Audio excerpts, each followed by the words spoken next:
Hey guys, welcome back. This is Chand from studyeasy.org, and in this particular video we will try to add this add user link into our home page.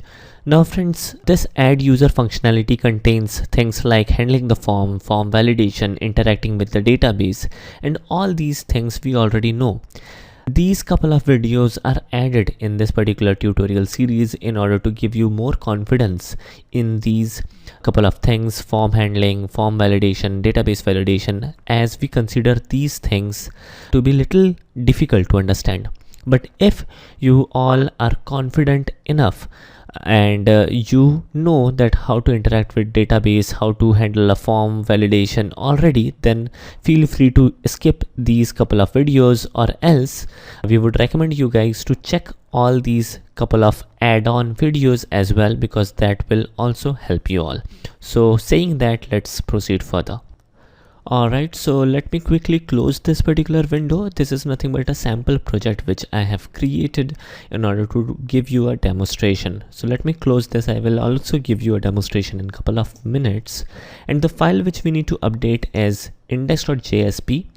Now friends, the project which we would be updating is this, which is in front of us, adding add user link, and the file which we need to update is index.jsp. And in here we would be making use of ahref, and let me also close this particular tag and give the label as add user. And now this attribute needs to be given the value. Now friends, in here we need to make use of expression language for getting the context path.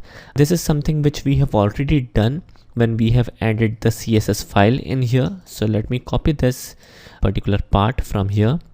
This will give you the base URL or the name of the domain. So let me paste it in here, and then once we reach the base URL, we will navigate to add user link. So I guess this would be it. So this is the first thing which we would be doing it. Let me execute this particular program, and this time way around we should be able to see the add user link in a proper place if we haven't done anything wrong. So let me check.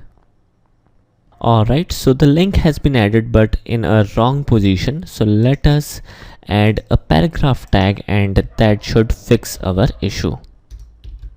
Alright, so everything looks cool. Let me refresh this web page, and whoopee, so everything looks in place. And if we click on this link, it should give us a 404 not found, but the URL is perfect, which is again a good thing. In our next video we will proceed further, and we will add the required method which will handle this particular request. So saying that, I suppose I have made myself clear. This was a very easy to understand lecture as well. So saying that, I hope I have made myself clear. Thanks for watching. Have a nice day and take care.